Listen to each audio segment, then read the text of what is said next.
You're listening to Travel Tales with Fergal.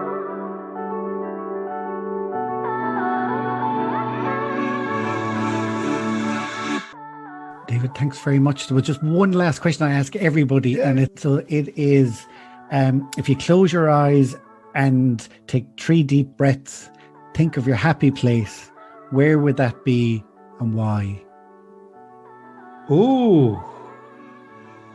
It's probably looking out on Dalkey Island on the last day of the Dalkey Book Festival, having had no disasters, everyone enjoying themselves, and looking out of the bay, looking back towards Howth, across the bay, looking back towards the city, looking out towards Wicklow and thinking, we don't live in a bad place. You just heard the voice there of David McWilliams telling us about his happy place, and you're very welcome to the last and always my favourite episode of every season, the Happy Place Special. You can get all the episodes from Season 1 and Season 2 available on all podcasting platforms, or check out traveltaleswithfergal.ie for articles and the podcasts. And now we have the best-selling author, Louise Neal, who originally forgot to ask the Happy Place question. The last time I was talking to you, the book hadn't come out. So not only has it come out now, but it is #1 in the charts. So that must be surreal. Yeah, it's mad. Very surreal. I just feel so incredibly lucky. I feel so lucky, the amount of support that I have. Like I say, it's a complete team around the book as well. So I'm delighted for the other people working on it as well. Like, my job finished when I wrote the book, really. And I know that I need to promote it now or whatever, but I'm kind of enjoying that side of things. But there's people behind the scenes working really hard to get it out there, and I'm just so grateful to them. Now you're getting loads of people who are reacting to it. So to get that. Yeah, that's the best bit, really. That people I know now know my characters, and they know where I've been disappearing off to for the past 10 years, And because I'd be quite quiet normally in real life interactions, it's a chance to connect to people in a completely different way. And it's not it's taken me out of the picture as well. I'm able to have complete conversations just about Billy and Debbie and Maeve. And I think the most interesting conversations I have is where I'm completely removed from it. Some of the interviews that I'm doing, they're like, how much of it is real life? And I was like, if it was real life, it would be really boring. Yeah. And it's the actual fictional world that I'm interested in. Of course, it's informed by my own life, but that imaginative space is just so great to share with other people. And the reader finishes it off for you as well. They bring their own imagination to it as well. And I'm just so really thrilled, and my feet haven't really quite touched the ground yet. Louise, I forgot to ask you this question. It's very important because I can't do my special without everybody having this. So if you close your eyes and take 4 deep breaths, where is your happy place and why? I don't think it'll come as a surprise to you anyways. It's the small beach on Inis Oirr, on my own. I have to stress that. Because the small beach is it's very close to the house in Inis Oirr. It's next to the airstrip. And we go down there, we kind of use it as our own personal beach. There's other people there. But it's a small cove, and it's grey white sand and grey rocks and flat rocks that you can lie down on. And the water is just the clearest blue water. And you can see the boats going over and back, bringing the day travellers over and back. And then the planes actually come and nearly fly over your head like they do. And I have memories of us as kids, kayaking there, or just swimming and horse playing around. But probably one of the fondest memories I have of it is I snuck off for a swim in the evening when everyone was doing a quiz. And everyone thinks, they make the same mistake all the time. They think that I'm good at general knowledge. So they're always very disappointed. And I have no interest in the quiz whatsoever. My Uncle John organises it. And there's always like a book around to try to get me involved. I snuck off anyways and went down to the small beach and had a swim and just lay down on the rock. And I could hear them, because they're a very loud family. I could hear them rowing upstairs. And it was one of those moments where I felt like really connected and like part of the family, but also I had my own space as well, you know, sort of like a lot of my family would be extroverts and they need each other, whereas like I get energy from being on my own. And then I went up and they gave out to me for not being around for the books segment of the quiz. But that's probably my most peaceful place. When I sit down, I got into meditation recently. When I sit down and think of a happy place, it's the small beach in Inis Oirr. That's gorgeous. I can relate to that because I go for a walk every day down by the river. Yeah. And I always go, you know, to my kids, do you want to come for a walk? And I'm like, fingers crossed, going. So you need other people. Well, I just, you know what I mean? It's like so much nicer when you're on your own. Yeah. But I feel guilty as well, you know? Absolutely. The guilt is there. Not so much anymore. But even when I went on holidays with my friends, they couldn't really understand why I needed so much alone time. Kind of felt sorry for me. Listening to the podcast, and everyone was like, do you know, when you're talking about that beach, what you just reminded me that, so I know like it's down the left-hand side, say, from the sea, you know, and there's rocks there. Yeah. And you just brought trauma back to me because I'm joking, but I spent 2 Junes in Inis Oirr. Yeah. And my memory of those 2 Junes was those rocks. There was like 2 rocks that were just a little bit apart. I know them. So I spent 2 Junes standing on one, trying to psych myself up to jump over to the other one, and I never did. And it's like it's still there. And I'm still going through the trauma now because when my kids are about to jump something, they always do it. I just didn't do that jump, you know. But I used to love it. It's a pretty big jump, like. Exactly. I was hoping you'd say that because I was trying to, you know. I've never done it. Because I was waiting to go, I used to step across there. Yeah. So are you writing at the moment? Well, I'm doing different bits, like I'm writing articles and stuff, but I'm trying to work on the second one. It's like being like the early weeks of pregnancy, you know, when you don't really want to tell anyone about it. I know. I was afraid to ask you. Viable pregnancy, a viable book. I'm trying to do bits and pieces, but like not putting too much.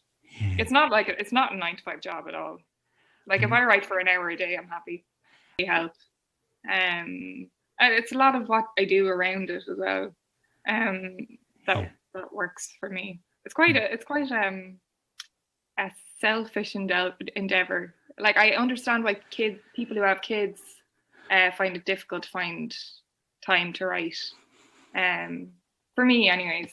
But I can't really imagine myself doing anything else, to be honest. I just feel so incredibly lucky that I'm able to, you know, keep at it and make a living from it. Like, amazing. Next up, we have Rory ONeill, aka Panty Bliss, and he I would say, is the most poignant answer considering the year that we've had with the lockdown and the pandemic. Well, it's a place, but it's not on a geolocation. It's on a dance floor. I've missed that in the last year so much, even though I'm kind of too old for it now, but all of my, you know, creative, fun, energetic, loving life experiences have been on or close to a dance floor. And there's something special about being on a dance floor in the right mood. People's inhibitions are down. There's a camaraderie. People don't care whether you're gay, straight, black, white, upside down, or right way around. There's just a thing about that. And I always say, when I die, just cremate me and then sprinkle my ashes on a good dance floor somewhere. So I'm not sure which one it is. A dance floor it's a psychological space rather than a geographical location. I actually put up some photos on my Instagram last night of some music gigs, and it just seems like an alien world now. Well, to me, that's one of the big things in the pandemic that got lost is the concept of communal joy. We haven't experienced that in a year. To me, that is like one of the really basic human needs that comes not long after breathing, eating, and water, because every culture, every country, every part of the world, in every time period, we have found ways to have communal joy. Music and gigs and even cinema and weddings and parties and all of those things. And in the last year, that has been taken from us. And I don't think that's a small thing. I think that's a really big thing that maybe we never appreciated until it was taken from us. Exactly. And that brings us back to the very start of our conversation about hospitality and bars and nightclubs and all those things being appreciated because what they give to society, because the line I keep telling everybody is that, it's going to be the roaring 20s. Like that when we go back, can you imagine what it's going to be like? No longer will that. So. And I hope they're roaring in Panty Bar or whatever, I really hope so. Yeah. I think nobody, if you ask a 90-year-old for their, fun memories, none of those memories are sitting alone at a Zoom screen. That is not what we're going to miss, when we're on our deathbeds. What we're going to miss is hanging out with your mates, dancing, together, all of that stuff. So, yeah, I don't think it's a small thing we've lost. I think it's a very big thing we've lost, and people have been slow to recognise that. Next up, we have that great adventurer, Moncomb again, who's been all over the world. And something I've noticed, again, because of lockdown, is that people really appreciate their home, where they live now. Even people who've travelled all over the world, like Moncomb. I mean, had you asked me that question a decade ago, it probably would have been this Vilcabamba, that valley of longevity in Ecuador that I always returned to go to, that I always yearned to return to. But nowadays, it is this piece of land that I have here in the Midlands in Westmeath, these 10 acres that 20 years ago I planted maybe about 9 or 12,000 oak trees, and they've grown into sort of a pretty dense forest. And then all around me, I have my vegetables, I have my hens, I have my turkeys, I have my bees. I have the lake that I swim in every single day in winter, Lough Lane, just 2 fields away from me. And this is paradise. This is the reason that I'm okay never flying again. I'm happy here. We had the world famous ski instructor Warren Smith on our ski special episode, and here he tells us about his happy place. I mean, my happy place has got to be the top of Montfort in Verbier. It's a great area to decide where you're going to go, what you're going to do off piste, put some skins in your backpack. But I've had some of my best memories in my skiing career has been going off the back of Montfort, choosing an area of all the different bowls and couloirs you can sort of hike or walk to, and just getting to ski some great, steep, awesome powder up at a great altitude. Quite gnarly in places, and it's where I've had a lot of my spills and all the other sort of things that go with it, but great memories. And to see a view that you get at the top of Montfort, you're looking at Matterhorn, you turn around, you've got the Mont Blanc in one direction, and you really get the whole picture of the Alps right on your doorstep. It's a very happy place for me. Next up, we have American Dan Gilmore, who was on our US election special. You're the only person in season 1 that we didn't ask this question to, and I ask it to everybody. It is, if you take 4 deep breaths and think of your happy place anywhere in the world, where would that be and why? So it's a no-brainer for me, and it sounds like I'm trying to, kiss butt to the listeners. But Ireland, it's always, I am Irish. I'm third generation, but my ability to be able to be there regularly, formerly, my old job, I was there, and just to see the development of Ireland, the small pubs turn into great restaurants. I'm an avid golfer, as Sean will tell you. So to be able to golf the likes of a Lahinch and an Old Head and an Old Portmonic and the island, I mean, it's got everything you want. The people are incredibly friendly. The landscape is beautiful. I don't know why anybody would ever pass up an opportunity if they had it to be in Ireland. And I can't wait for the day that this vaccine comes to everybody. And obviously the pandemic is behind us and I can travel again because that's the first place that I'll be.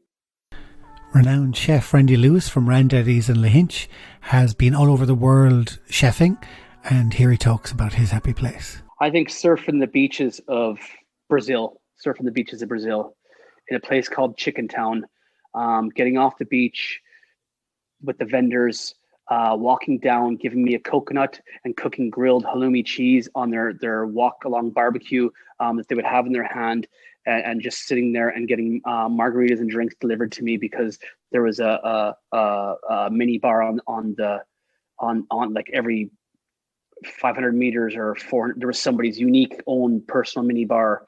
That was an amazing place that I can think of that really brings back memories. I mean, I have a lot of memories around Asia and stuff that I could bring in, but I think that's always been a place where I'd say, you know what, if I ever go, somewhere again that I've always wanted to go, and a place that I'd only say I didn't spend enough time in was that beach right there, where I said I would love to go and just sit on that beach for 2 weeks. Now we have Irish expat living in Switzerland, Annie Kennedy. It's a really good question, and it changes all the time. even thinking about the answer to this, I have so many different answers, but I think if it's winter, it would always be up a snowy mountain somewhere, and it would be probably skiing backcountry. So I would say Verbier is probably my favorite place for that. It's just pure happiness when you discover a patch of virgin snow that no one else has skied, and there's nobody around, and you're the first person to ski down that. In summer, it's also going to be a mountain, and it's at the moment it will definitely be a mountain in Switzerland, and it's probably Mount Rigi, which is a mountain near where we live. And you get to the top of that and you just look out over about four lakes, and you're looking out over about 5 counties, and it's just on a clear day, it's exquisite, and it's kind of my happy place. So yeah, I've seen some great photos of yours from your walks up the mountains, and it's spectacular because people think of the Alps for skiing, but in summertime it is amazing. It's absolutely amazing. Yeah. We had a great chat with the Lions rugby legend Paul Wallace in his episode. We talked all about the upcoming Lions tour. Yeah, Bali, possibly a place called Uluwatu. Little beach there where you can just get a plastic table, fresh fish, bintang beer, and your feet are in the water, lapping up while you have your dinner.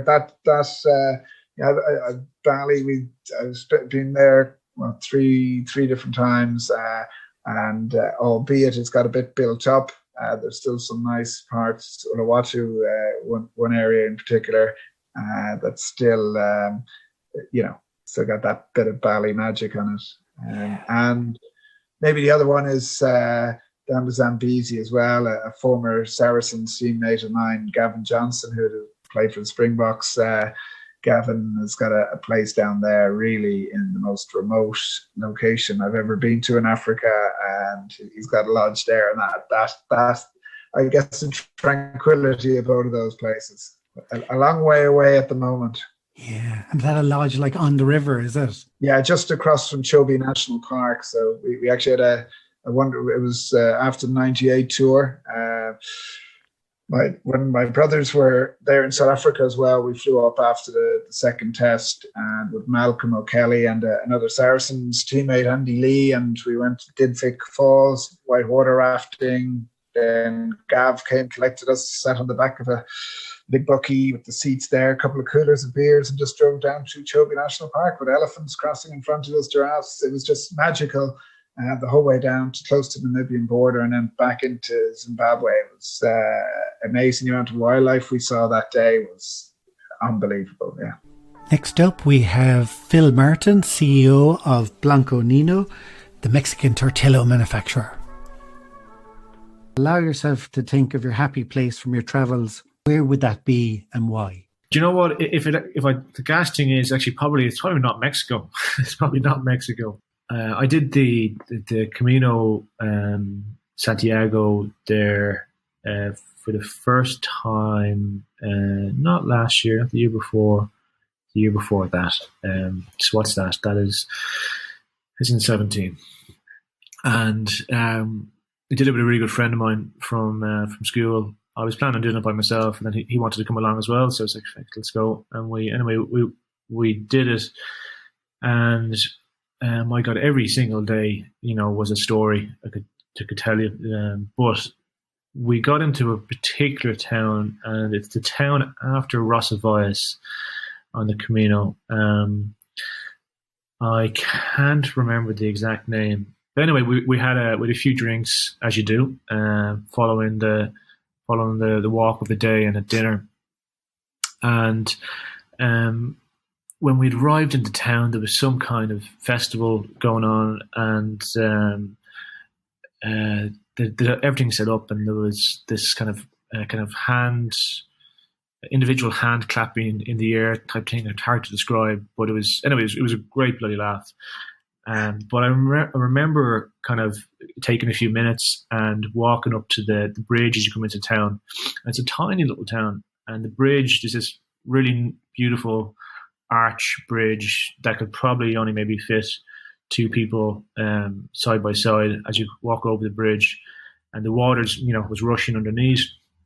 And kind of, if you're back or you're faced to the town and you're back to the forest, and, you have looking in the middle of the night, you've the silence of the forest behind you, which we walked through that day. And then you're looking into the town, and you've all the various goings on and activity. And there was this kind of firework bull, which probably similarly wouldn't be allowed under any health and safety rules in Ireland, whereby they just strapped fireworks to a bull, a mechanical bull, and then that someone held, and then they ran around the place firing fireworks at everyone. So just absolute bedlam and madness, but the very best of it. And so I remember just sitting. I remember just sitting on the bridge. I had a beer in my hand, and back to the forest, facing the town, and just thinking it was absolutely bliss and just completely calm and chilled out. So, and especially when I spend kind of all day, every day, running a million miles an hour with the business, kind of little moments of absolute calm are really, really, really nice. So that's what I think of. Yeah, I think there's something particularly about walking, when you go into that zone, there's nothing like it, isn't there, for clearing the head? No, there's not. And especially, on that particular journey, that trip, I turned off my phone for effectively, I think it was like a week on, a week off. Or say a week on, and then I'd turn it on for a day and catch up with all this stuff, and then I'd turn it off again. So that's the most I could achieve in terms of time away from the business. But I think we're all so switched on, always on at the moment, that it's you kind of forget, what it's like when you have a bit of time without the phone on constantly. So, but yeah, kind of that regiment of especially with the Camino, whereby you get up when it's still dark, and you're walking through the forest, the sun rises, you're eating on a trail, and then you're arriving into a new town each day. You see everything for the first time, and you go to bed in that town, and you get up the next day and go somewhere else. I think it's very it's really lovely, really great way of kind of resetting the clock of sorts. Now we have international hotelier Brendan Dyer. Happy place for me. I've had a lot. Probably is the one that I mentioned again is the biggest impact to me is the Maldives. Closing my eyes, probably lying out on a late afternoon on a sun deck on relatively private beach, looking out onto the water, hearing the palm trees rustle behind you. Absolute quietness. You're at peace of mind. You're at peace with yourself. You're enjoying one of the most natural wonders of the world. And 10 steps away, you're in the Atlantis of your imagination, of tropical fish and manta rays and bloody sharks, which scared the hell out of me. But that's the place where when I get stressed out, or if I want to imagine a place.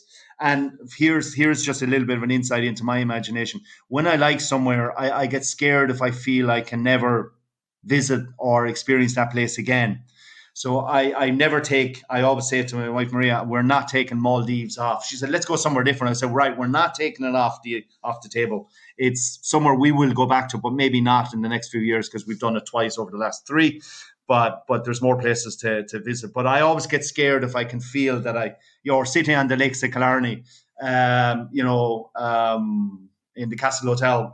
So that you feel that you can never go back to. That's the scary thing about travel, because you close your eyes, you think, I'm never going to see this place again. I don't know why I'm saying this, because I've only been 2 or 3 times, maybe the Maldives, but I don't know why I'm saying that, because I'm, I'm in Wales at the moment. It's fucking great. So God knows, and Wales is very nice for me.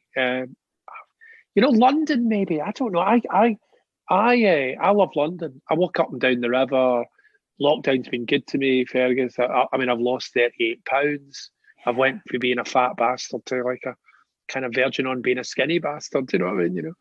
The last guest that I'm going to share with you now is Sean VillanovaDriscoll, who is the world-renowned climber who did the Fitzroy Massif in Patagonia. He climbed it solo in February this year, one of the great climbs, they say, ever in Patagonia. So if you haven't actually listened to that episode, I'd really recommend you to listen to it. And I now have a full season of season 1 and a full season 2. So I would recommend on all podcasting platforms to give them a listen if you haven't listened to all of them, or else you can get articles, etc.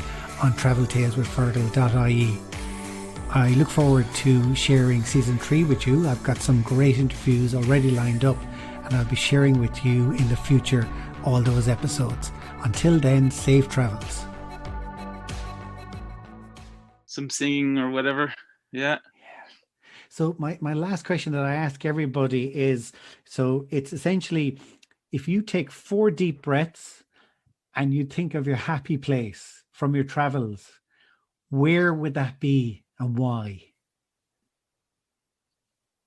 Ooh.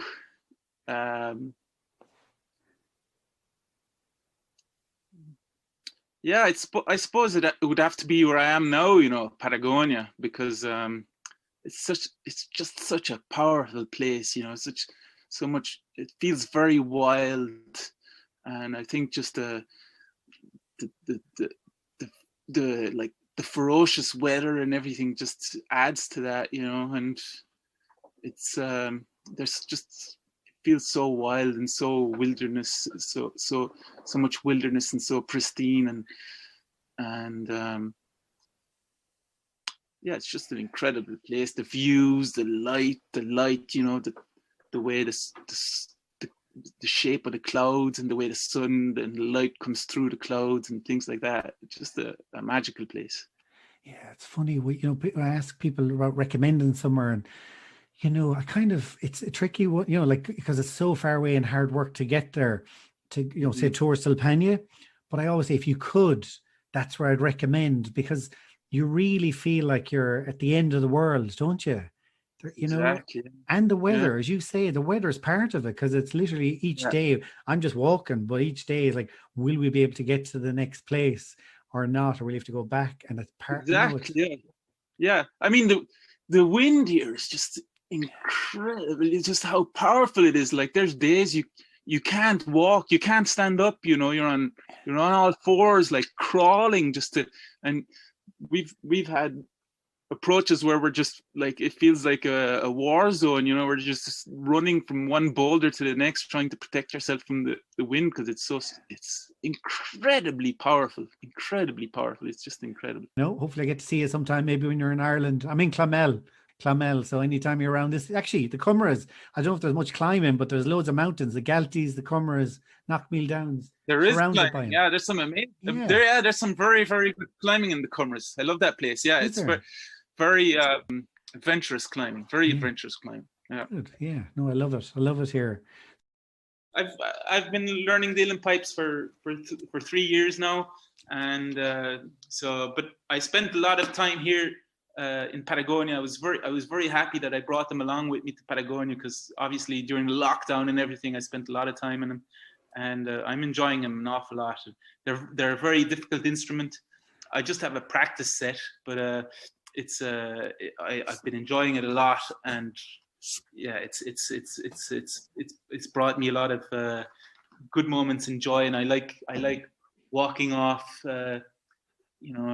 into nature and playing some tunes out there somewhere on my own. So I'll play a little tune for you. This one's called the Blarney Pilgrim. And congratulations again. Thank you.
Beautiful.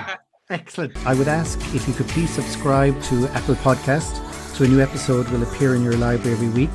I would also really appreciate if you could leave a rating and a review, as it helps others to discover this podcast. To find out who's on every Tuesday, please follow me on Instagram and Facebook at Travel Tales with Fergal. Stay safe and keep dreaming of future travels. Travel Tales with Fergal.